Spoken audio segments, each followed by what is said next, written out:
sleeping beside a man for 5 years without knowing that his sister was, in fact, his teenage ex-lover is the kind of cruel joke fate reserves for romantic, foolish women like me. My name is Florence, and if you think your family has skeletons in the closet, brace yourself, because mine had an entire cemetery hidden under the living room rug. I married for love, or at least that's what I believed as I walked down the aisle under the icy stare of Paige, my sister-in-law, who watched me as if I were a parasite stealing oxygen from her private property. Jimmy, my husband, the man with the easy smile and warm hands I met in college hallways, was the trophy she was never willing to give up. What I didn't know, as we exchanged vows of eternal fidelity, was that their past wasn't made of swing set games and scraped knees, but of sweaty sheets and a blood-bound promise he never had the courage to confess to me. From the very first Sunday dinner, the air grew heavy whenever Paige entered the room. She wasn't just a protective sister, she was an obsessive shadow. I felt her eyes boring into the back of my neck while I cooked, or noticed how she deliberately spilled wine on my new dress just to see how I'd react. Jimmy always said she was intense because she had been adopted as a baby, a secret the family guarded as if it were a war crime, and one that, in his mind, explained every ounce of emotional instability in that bitter woman. I saw Paige rub herself against Jimmy's arms with a touch that was anything but sisterly. I saw how she whispered secrets in his ear that made him turn pale. And I, the devoted wife, was kept in the dark, groping along the walls of a lie that had begun long before I arrived with my white picket fence dreams and children running across the lawn. Paige's hostility wasn't mere sister-in-law cruelty. It was a full-scale war campaign.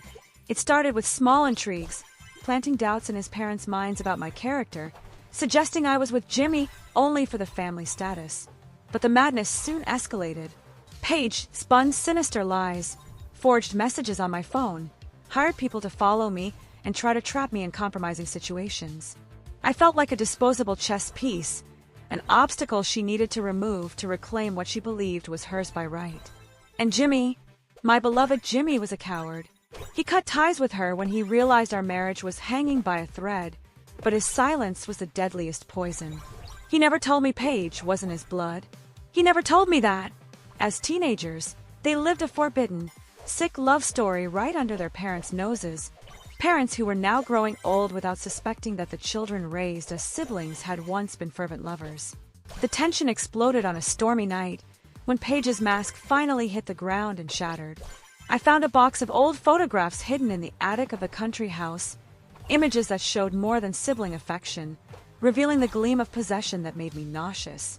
When I confronted Jimmy, his silence was all the confirmation I needed. He cried, begged for forgiveness, said Paige was a mistake he wanted to forget, so he could be the man I deserved. But the bitterness had already lodged itself in my chest. I wasn't just the wife. I was the replacement, the attempt at normalcy by a man haunted by his own past. But if Paige thought I would quietly step aside so she could reclaim Jimmy's bed and life, she didn't know the woman he had married. I decided that the truth would be my weapon of mass destruction. At my in-laws' wedding anniversary dinner, where Paige paraded with a victorious smile, convinced she had cornered me with yet another lie about my supposed infidelity, I dropped the bomb. I told everything. I looked Jimmy and Paige's parents in the eye and narrated the clandestine love story their little angels had lived. The shock nearly sent my in-laws to the hospital, but Paige's collapse was what gave me the most visceral satisfaction. She screamed, foamed with rage, claiming I had destroyed the family, while I simply smiled with the sarcasm of someone who had finally reclaimed control of her own destiny. Jimmy, the fallen hero, stood in the crossfire, losing his parents' trust and his wife's respect in a single night of revelations. The twist didn't end there. Paige made one last desperate move, staging a kidnapping and trying to frame Jimmy so they could run away together in a suicidal frenzy, but I was already 3 steps ahead. I documented every threat, every breakdown, every act of sabotage. The glorious ending I planned didn't include just a divorce, but the complete ruin of that obsession. I watched Paige being taken to a psychiatric ward while Jimmy crawled at my feet, begging for a second chance he would never receive. I left that house not as the victim of a deranged sister-in-law or a lying husband, but as the only person who survived that web of emotional incest and ancestral lies. The pain of having been a chess piece was replaced by the pleasure of having toppled the king, and the Mad Queen in a single checkmate. That wedding anniversary dinner for my in-laws was supposed to be a celebration of decades of fidelity, but for me, it was the perfect stage for a public execution. As I watched Paige straighten Jimmy's tie with an intimacy that made my stomach churn, I felt the weight of the secret burning in my throat like acid. She smiled at me, a crooked, victorious smile, convinced that the latest lie she had spread, that I was siphoning money from the family business accounts, would be the final nail in my coffin. Oh, Paige, poor deluded Paige.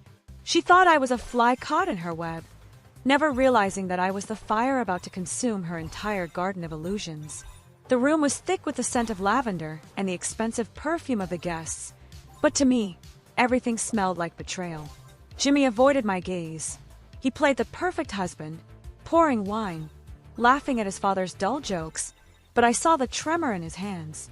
He knew something was wrong. He could sense that the silence I had kept all week was not submission, but preparation for war. I sat at the table, the crystal glasses sparkling beneath the fake diamond chandelier, and began to observe every detail of that theater. Paige was seated to Jimmy's right, the place that should have been mine by family hierarchy, but she had never respected boundaries. She leaned toward him, whispering, laughing at inside jokes that harked back to a childhood I now knew was stained by forbidden desire. The core pain of knowing my marriage had been built on such a perverse lie gave me a strength I didn't know I possessed. I wasn't just the wife, I was Jimmy's disguise. I was the smokescreen he used to prove to the world, and perhaps to himself, that he was a normal man. But how can you be normal when you have shared skin and secrets with the woman you call your sister in front of your parents? Sarcasm began to bloom inside me like a poisonous flower. When my mother-in-law, Martha, raised her glass to toast the purity of the family, I couldn't stop a dry laugh from escaping, a sound that sliced through the background music like a razor. "Purity, Martha," I said, my voice steadier than I expected. That's an interesting word to use at this table, especially when we think about how deep this family's roots go. Roots that intertwine in ways most people can't even imagine. The silence that followed was absolute. Jimmy froze with his fork halfway to his mouth. Paige narrowed her eyes, the mask of sweetness beginning to crack at the edges. She tried to intervene, using that condescending tone she always employed to make me seem unstable. "Florence, dear, I think you've had too much to drink. Why don't you go lie down for a bit? Work stress must be clouding your judgment."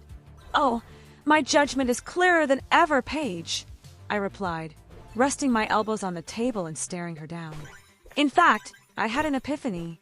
I was looking through some old photos in the attic of that summer cabin. You know which one, don't you? Where you and Jimmy spent hours studying locked in the bedroom. I found fascinating things. Letters, photos, a diary you forgot to burn. It's remarkable how adoption gave you a freedom your parents never suspected, isn't it? Martha's face went pale, and my father-in-law, Arthur, frowned in confusion. Jimmy finally dropped his fork, the sound of metal hitting porcelain cracking through the room like a gunshot. "Florence, stop right now," he hissed. But there was no authority in his voice, only abject fear. He knew what was coming next. He knew the house of cards was about to collapse. "Why stop, Jimmy?" I continued, the drama surging through my veins like electricity. "Your parents deserve to know how close you two really are. They deserve to know that the daughter they adopted with so much love decided her brother was the best lover she could find. They deserve to know that our marriage was nothing more than your desperate attempt to escape her obsession, or perhaps a way to keep her close without raising suspicion." The explosion was immediate. Martha let out a muffled cry, clutching her chest, while Arthur stood up, his voice booming as he demanded explanations. But Paige, instead of shrinking, transformed. The poison she had stored for years overflowed. She stood as well, knocking over her chair, screaming that I was a liar, an intruder who would never understand their bond. She looked at Jimmy, expecting him to defend her, to choose her side as he had so many times before, subtly. But Jimmy was broken. He buried his face in his hands, his shoulders shaking with a silent, cowardly sob. The chaos that followed was a feast for my senses. Plates shattered, accusations flew like shrapnel. Paige lunged at me, her nails poised to tear my face, but I simply stepped aside, feeling an almost sick satisfaction as I watched her completely lose control. She screamed that she loved him, that he was hers long before I ever appeared, confirming every word of my madness in front of the horrified guests. The revelation that they were not blood siblings, something my in-laws had hidden out of shame over the adoption, now became validation of their emotional crime. I saw the pain on Martha and Arthur's faces, and for a second, I felt a twinge of remorse for destroying their world.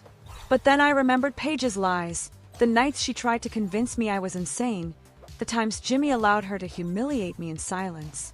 I was the disposable piece, remember?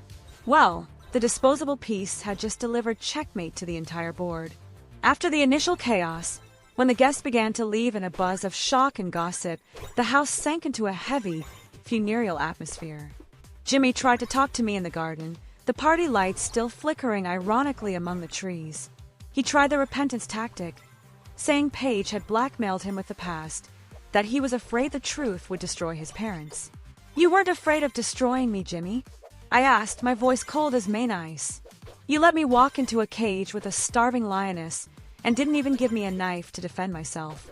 You watched her try to dismantle my sanity while pretending to be the protective husband. You're worse than she is. She's obsessed and sick, but you're a deliberate traitor." He tried to touch me, but I recoiled as if he were a leper. The twist he didn't see coming was that I already had my bags packed, and I wasn't leaving alone. I had documented proof that Paige was siphoning money from the family foundation, the very crime she tried to pin on me. I had recorded her confessions during her rage episodes. I had the power to bury them legally, not just socially. Paige's bitterness turned into psychotic fury that same night. As I went upstairs to gather my things, she ambushed me in the dark hallway. Her eyes were no longer human. They were black holes of pure hatred. She whispered that if she couldn't have Jimmy, no one would, and that I would pay for exposing their sanctuary. There was a struggle, a physical scuffle in which she tried to push me down the stairs, but adrenaline made me stronger. I pinned her against the wall, feeling the heat of her erratic breathing, and whispered in her ear, "Your time playing house is over, Paige. Tomorrow, the whole world will know you're not just a brother's lover, but a common thief." I left that house as the police arrived, called by me of course, under the pretext of a break-in and assault. I left Jimmy dealing with his collapsing parents, and his sister being handcuffed in a hysterical meltdown. The dramatic tone of that night was only the beginning of my rebirth. I realized that for years I had been a supporting character in a horror play, but now I had taken the director's chair. Still, the story was far from over. Paige had allies I didn't know about, and Jimmy, in his desperation to reclaim his perfect life, was about to make a decision that would change everything again.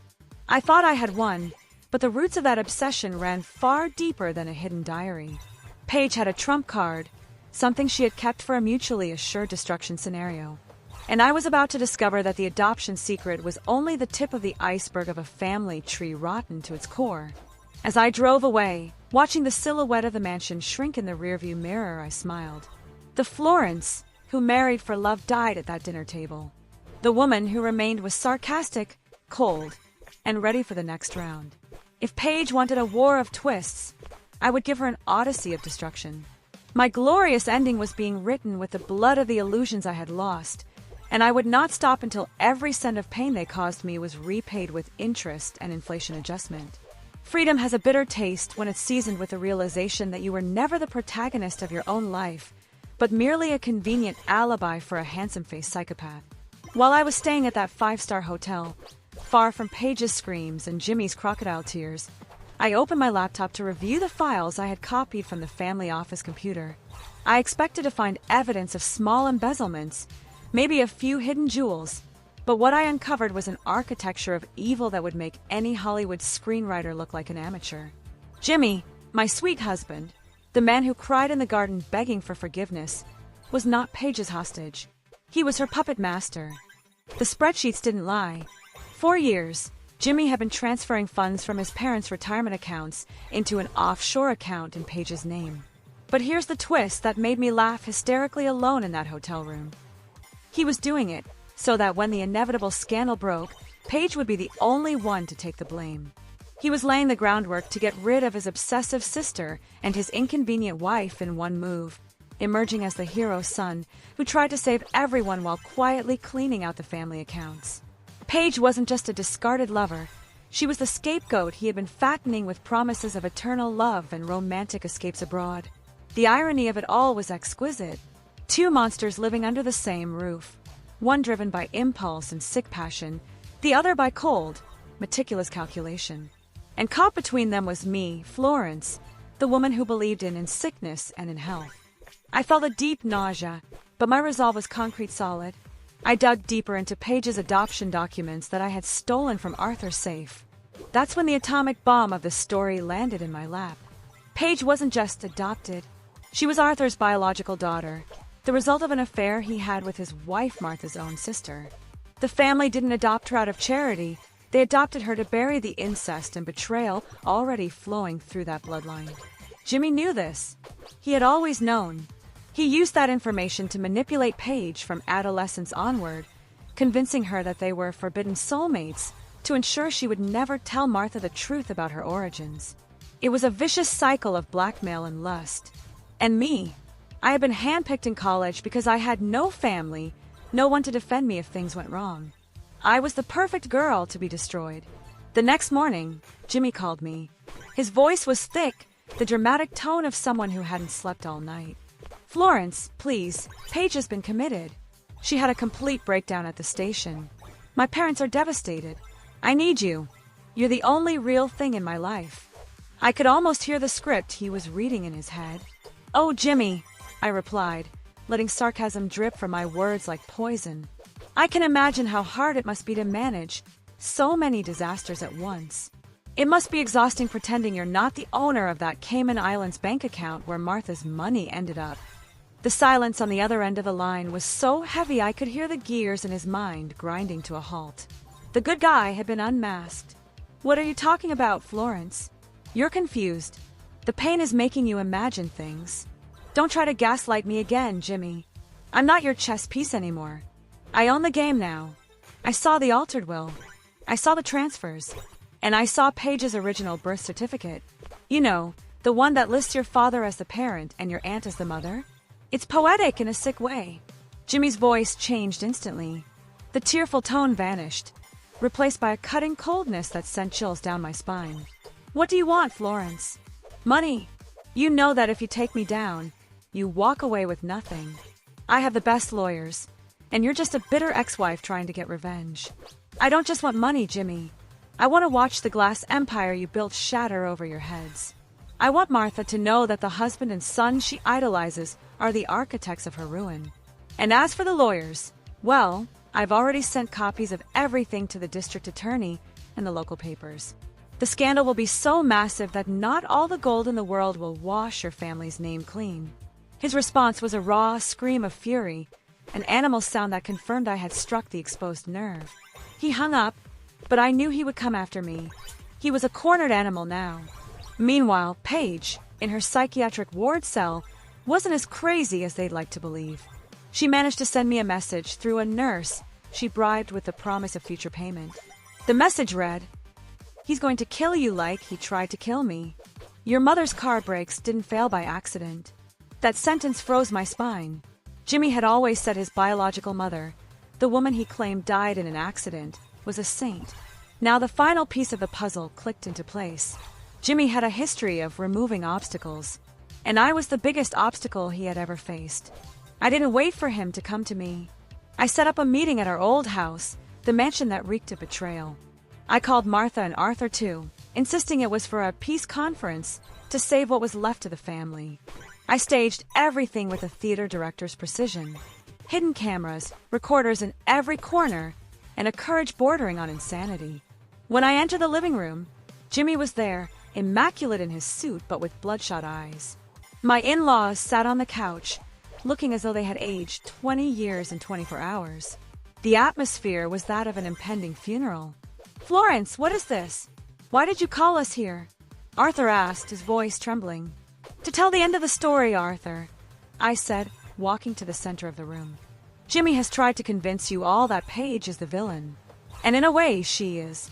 But she's a villain created by you, by your secrets, and by Jimmy's manipulation.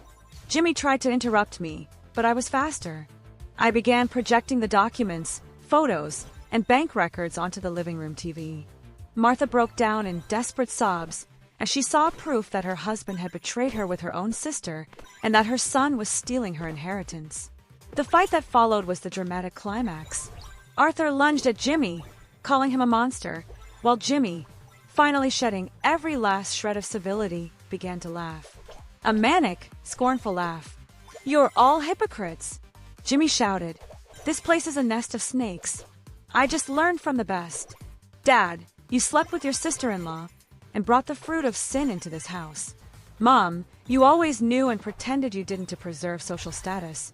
And you, Florence, you were just my exit ticket. But you were too stupid to keep your mouth shut."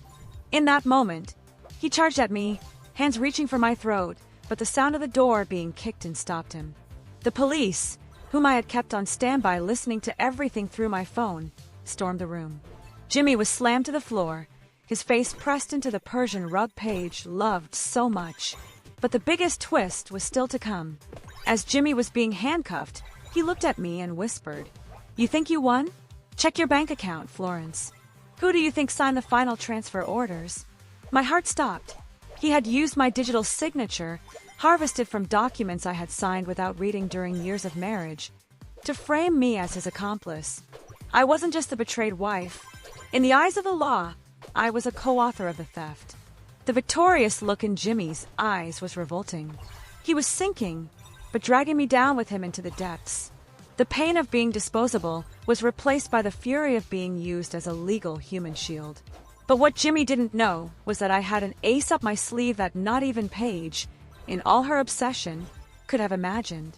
A recording of a conversation he had with his lawyer months earlier, in which he detailed exactly how he planned to frame me. I hadn't just stolen files. I had planted bugs in his office months ago, back when Paige first started acting strangely. The battle was far from over. I had the evidence to clear my name, but the cost would be total reputational destruction and months in court. Paige, now knowing that Jimmy had betrayed her, decided that if he wouldn't be hers in life, they would be partners in hell. She began cooperating with the police, revealing crimes that went far beyond financial fraud. I left that house as the patrol lights painted the walls red and blue. The marriage for love had turned into a legal and emotional massacre. In the rearview mirror, I saw Martha sitting alone on the mansion steps, crushed beneath the weight of a lifetime of lies. I felt no pity. Her silence was what allowed those monsters to grow. Now, I was preparing for the final act. I needed to confront Paige face to face at the clinic. I needed her to give me the last piece, the location of her biological mother's secret diary, which contained the final proof that Arthur and Jimmy had committed an even worse crime to secure the family fortune. The glorious ending was in sight, but the path was littered with thorns and betrayals that would make anyone's blood run cold. I am Florence, and I will burn this board until not even ashes remain. The air inside the maximum security psychiatric ward was sterile, carrying that unbearable smell of disinfectant and despair that seems to cling to your skin. I walked down the corridors, the sound of my heels echoing like a metronome counting down the end of days. I was there to see Paige, the woman who tried to destroy my life, my husband's lover, the sister who was never really a sister, the villain of my story who, in the end, was just another victim of that cursed bloodline. When I entered the visitation room, she was there, sitting with an unnaturally straight posture, her hair disheveled, and a smile that sent chills down my spine. She looked like a dethroned queen in a cardboard castle. "Did you come to see what's left of the empire, Florence?" she asked, her voice hoarse and laced with acidic sarcasm. "Or did you come to thank me for opening your eyes before Jimmy put poison in your chamomile tea?" I didn't sit down. I looked at her with a disdain that was no longer anger, just exhaustion. "I came to take back what's mine, Paige. And I came for the truth about what happened to Jimmy's biological mother. That message you sent about the car brakes, you weren't bluffing. You have the proof, and I know you won't hand it over to the police because it would destroy you too. But you will give it to me." Paige let out a hysterical laugh, the sound bouncing off the white walls. "And why would I do that? I've lost everything. My brother betrayed me. My father used me as a vault for secrets. And my mother, well, Martha was never my mother. She was just the woman who looked at me with disgust every day because I reminded her of her husband's betrayal. Why would I help the perfect little wife walk away as the heroine. Because I'm the only one who can make sure Jimmy never sees daylight again, I said, leaning over the table, my eyes locked onto hers. If you give me your mother's diary, the proof that Jimmy caused that accident to inherit the family's trust sooner, I guarantee he'll be transferred to a state prison where he'll be the weakest link in the chain. You want revenge, Paige. You don't want Jimmy. You want him to suffer as much as you suffered for being the excluded adopted one. The hatred in her eyes shifted into something darker, satisfaction. She told me where the diary was hidden. It wasn't in the attic. It wasn't in a safe. It was buried beneath the rose bushes Martha loved so much in the mansion garden, inside a metal box that had belonged to Jimmy's aunt, the woman erased from the family history. I left there and went straight to the mansion. The property was wrapped in yellow police tape, but I still had the keys and the status of wife for now. Under the moonlight, I began to dig. My hands, once pampered with expensive creams, were now filthy with dirt and blood from broken nails.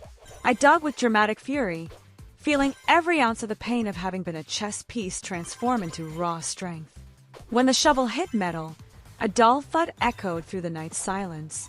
I opened the box, and there it was, Sarah's diary, the aunt's.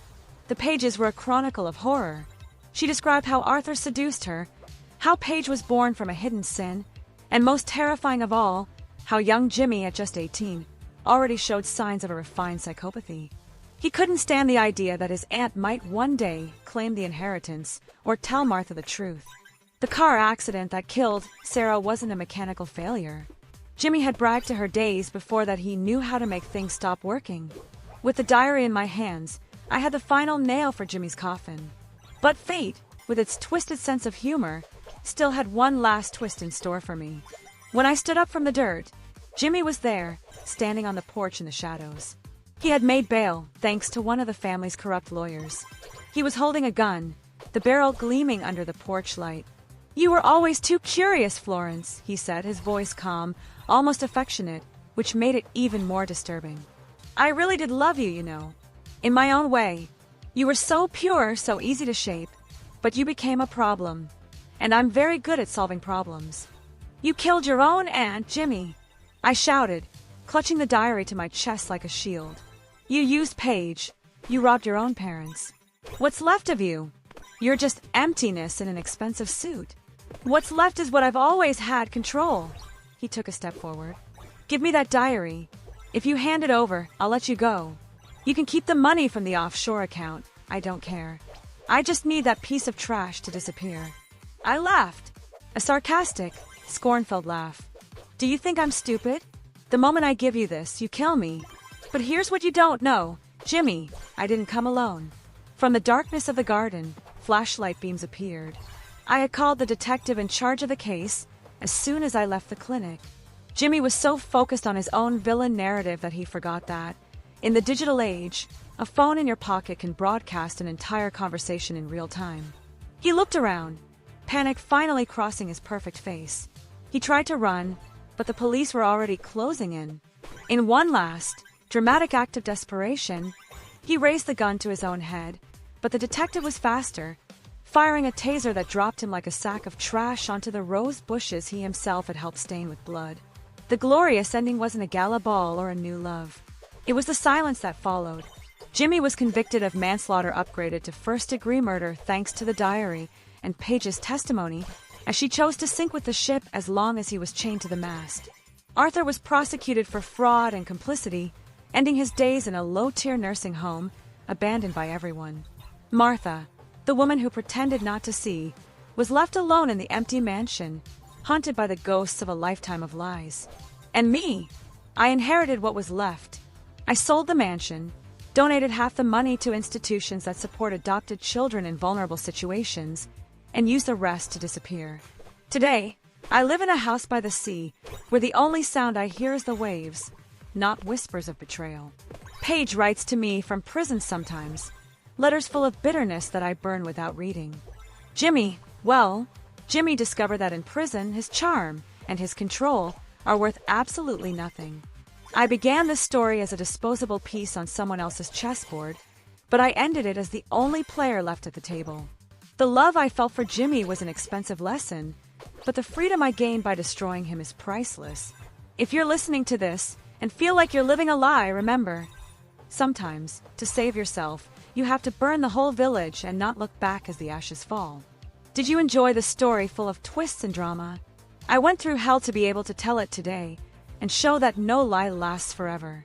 If you want to see more real stories of overcoming betrayal, family secrets, and glorious endings like this one, subscribe to the channel right now. Don't forget to leave a like if you think Paige got what she deserved, and comment below. What would you do if you discovered that your husband and sister-in-law were hiding such a dark secret? I'll read the most shocking comments in the next video. Until the next twist.